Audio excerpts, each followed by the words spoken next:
E aí, tudo bem com você? No vídeo de hoje a gente vai falar sobre um assunto que muita gente me pergunta também. Quanto tempo dura, eu sempre recebo essa dúvida, né? Doutor, quanto tempo dura um processo de auxílio-doença? Ah, meu auxílio-doença foi negado e eu queria saber quanto tempo vai durar um processo, daí de entrar com o processo até o finalzinho do processo. Nesse vídeo eu vou te explicar sobre isso.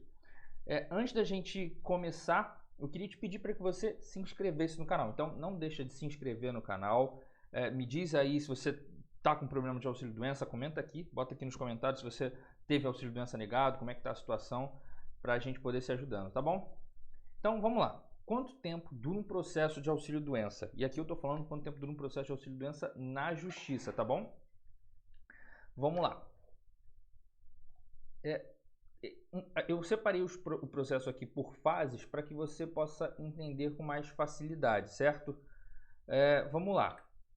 Então existe a primeira fase, eu coloquei mais ou menos umas 10 fases aqui, eu vou te explicar fase por fase para que você possa entender. Até se você tiver com um processo já na justiça, para que você possa ver, poxa, em que fase que eu estou aqui no processo. Então a primeira etapa, a primeira fase é a distribuição do processo.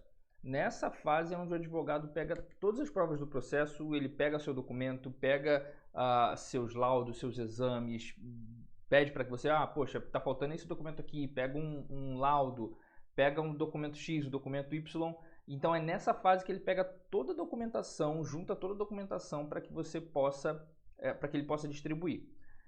E aí, nessa etapa, nessa primeira fase, ele pode pedir a gratuidade de justiça. Se você não tem condições de pagar as custas do processo, pode pedir a gratuidade de justiça. E pode pedir também, e aí é um pensamento mais estratégico, tá? Isso vai depender do advogado aí, conversa com você. Ele pode ou não pedir uma tutela antecipada, uma tutela de urgência. O que é isso? Basicamente se a tua prova, se você tiver provas contundentes, se você tiver provas boas o suficientes, assim, poxa, não depende só da perícia a minha análise, ele pode pedir a tutela antecipada para já implantar o teu benefício imediatamente, entendeu? Dependendo do caso, é desaconselhável, porque se as suas provas não forem tão boas, não vai fazer sentido você pedir a tutela de urgência, porque você vai perder tempo, porque normalmente o juiz pede para ouvir o INSS. O INSS, eu quero saber tua opinião, quero ver tua contestação aqui, certo? Então essa é a primeira fase, ela dura em torno aí de uns 15 a 30 dias mais ou menos. Fase 2, o juiz ele intima o INSS para contestar. Então aqui nesse momento tem um período, uma fase de contestação. Então o INSS é intimado para rebater ponto a ponto do que você está pedindo. Eu estou pedindo para reativar o meu benefício, eu estou pedindo para conceder meu benefício. Então ele vai rebater ponto a ponto baseado no que o advogado falou inicialmente, tá? Essa etapa pode durar mais ou menos até uns 60 dias. Vamos para a fase 3.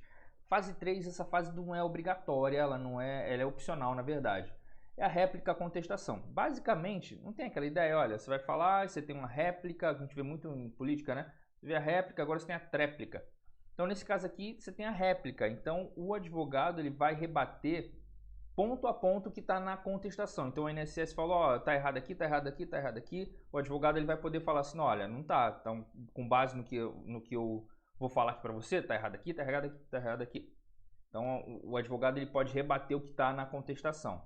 Não é obrigatório, isso vai depender da estratégia. Por que vai depender da estratégia? Porque muitas vezes o INSS ele coloca uma petição, uma contestação, a gente chama de contestação genérica. Então, estrategicamente, às vezes não faz sentido, para ganhar tempo.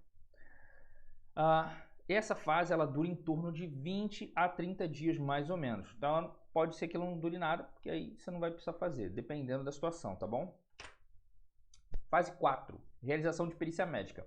Essa fase é uma fase muito importante no processo, ela é extremamente necessária num processo de auxílio-doença, de concessão ou de restabelecimento de auxílio-doença, porque é a fase onde o juiz normalmente ele não dá a decisão dele por conta própria, ele precisa de algo para apoiar.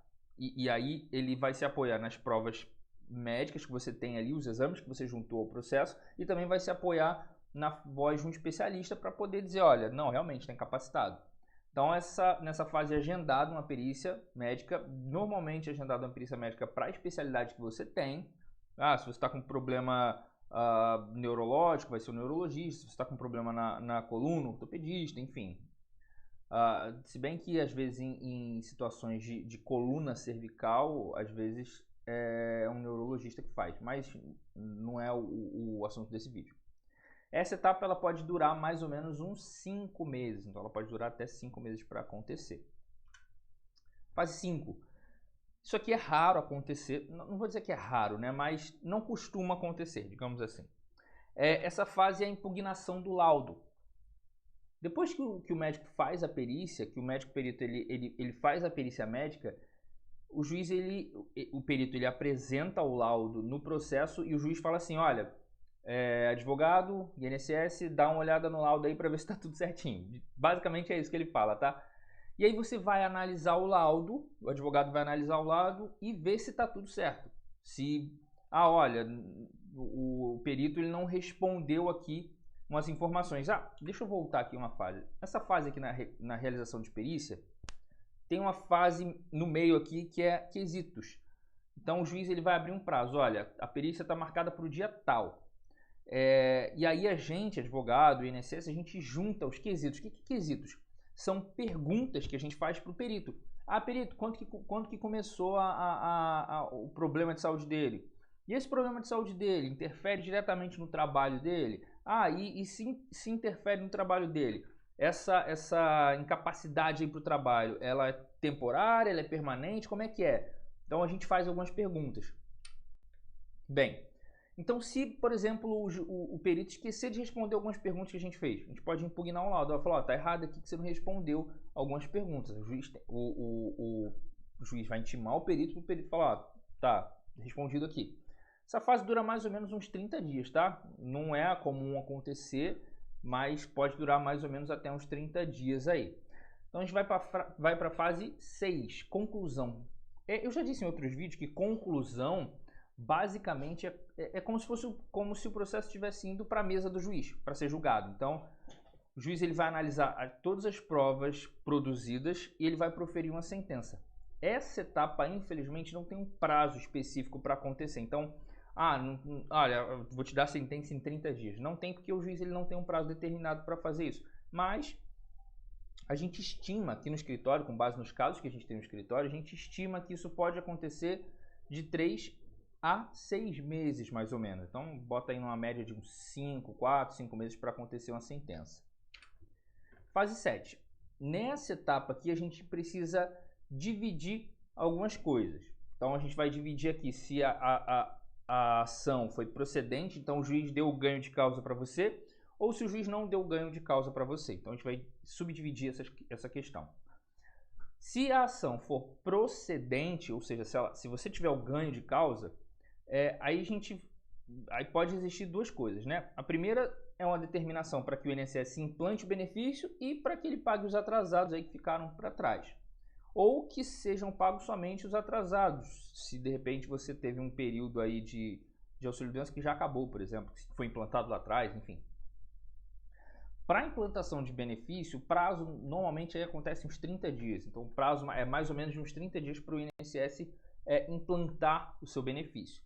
Para o pagamento de atrasados, existe uma outra fase. Que fase é essa? Fase de execução. Nessa fase é calculado os atrasados, então o advogado e o INSS juntam os cálculos ali, ou por exemplo, o advogado junta os cálculos, o INSS fala, não, tá certo, beleza, os cálculos estão certinhos. Ou o advogado junta os cálculos e o INSS fala, não, tá errado o cálculo aqui. Aí vai para uma contadoria. Isso não é um assunto para o vídeo, não. Mas depois que, se os cálculos estiverem certinhos, é gerado uma requisição de pequeno valor, um RPV, que após ser gerado, costuma ser pago aí, dinheiro para você sacar lá no banco, em até cerca de 90 dias.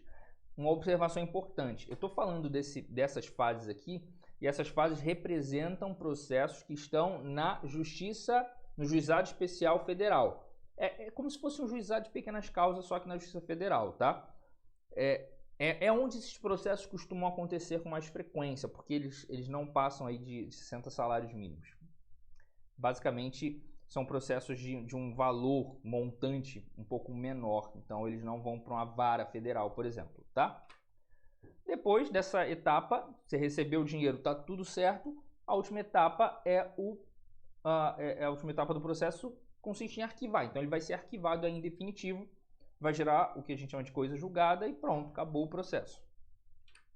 Só que aí, digamos que o processo foi improcedente. A gente volta lá para aquela fase. Lembra que eu falei que existiam duas etapas aqui? Se ele for procedente, eu já expliquei. Agora, se ele for improcedente. Se o processo for improcedente, a gente tem uma fase de recurso. Então, caso a sentença seja improcedente, ou mesmo se for procedente, o INSS quiser recorrer, é aberto um prazo para recurso. Essa fase aí pode durar mais ou menos até uns 60 dias. Então, o INSS ou você vai recorrer. Se for, dependendo da situação, vai acontecer um acórdão. Então, o processo sobe para recurso, é agendado uma data aí para poder ser dado o acórdão, né, para ser julgado ali o processo, onde os desembargadores vão analisar e vão dar o seu voto e vai gerar um acórdão, que é como se fosse uma sentença, só que da segunda instância. Se for procedente, tudo certo, volta para aquela fase de execução que a gente já passou, então vai ser gerado RPV, vai implantar benefício e coisa e tal, e vai para o arquivo. Se ele for improcedente, ou se alguma das partes não entender que aquela decisão seja boa, pode ser aberto um novo prazo para recurso. E vai ser aberto um novo prazo para recurso. Então, tanto o INSS quanto você, quanto o seu advogado, vai poder recorrer. Daí para frente é assunto para outro vídeo. E eu te digo mais. Normalmente, não são feitos muitos recursos na Justiça Federal em relação a pedido de auxílio-doença. Normalmente eles param ali na sentença, tá bom? Certo. Então, a gente pode concluir que um processo de auxílio-doença na Justiça, em média, ele dura, em média, 18 meses. 1 ano e meio, mais ou menos, em média. Pode ser que seja um pouco mais rápido, pode ser um pouquinho mais demorado, a depender da fase ali, da média de cada fase. Você percebeu que eu coloquei uma estimativa ali de prazo. Pode ser que, em razão de algumas questões, feriado, final de ano, recesso, pode atrasar um pouquinho mais essa questão, ou em alguns casos pode antecipar. É isso que eu queria passar para vocês, espero que vocês tenham entendido esse vídeo. Se você gostou desse vídeo, compartilhe com o máximo de pessoas que você puder, é muito importante para mim, porque esse conteúdo ele vai poder chegar cada vez em mais pessoas, então é muito importante que você compartilhe, é importante que você dê o seu like, por favor, dá o seu like e também se inscreve aqui embaixo no botão de se inscrever, tá bom? Um abraço para você e até o próximo vídeo. Tchau, tchau.